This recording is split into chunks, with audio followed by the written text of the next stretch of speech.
have just one small TV for a whole crowd. Your audience deserves better.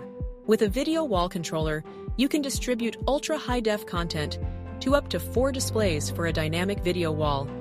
And now, creating a video wall is easier and more affordable than ever.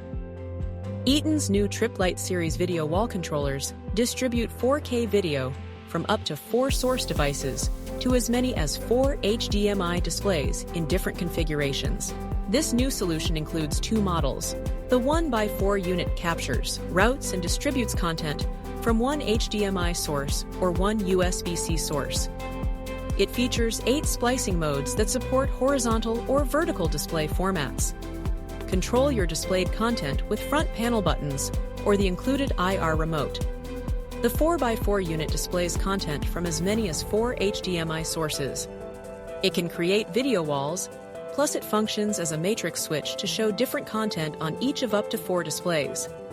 Switch content seamlessly with the front panel buttons, the IR remote, RS-232 connections, or you can access the web GUI to visualize content shared over the displays. Both models are plug-and-play easy to set up. Let's review setup for the 4x4 model. Mix and match any HDMI media players as sources, including laptops, DVD players, Roku devices, and cable or satellite receivers. Using high-quality HDMI cables, such as Eaton's P568 series, simply connect each source to the input ports on the back of the controller. It doesn't matter which source connects to which input port. Next, use high-quality HDMI cables to connect the controller to the displays. Here's a pro tip. If you are using the controller to create a video wall, you need to plug each display into the correct corresponding ports, 1 through 4.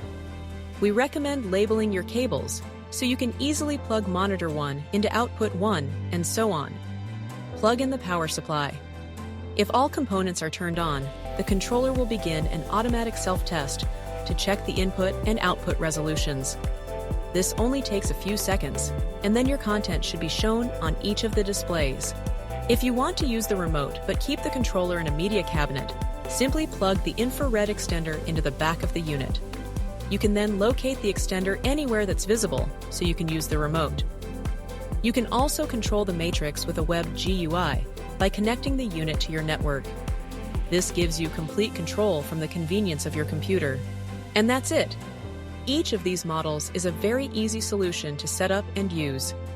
If you would like to learn more, just visit eaton.com/video wall controllers.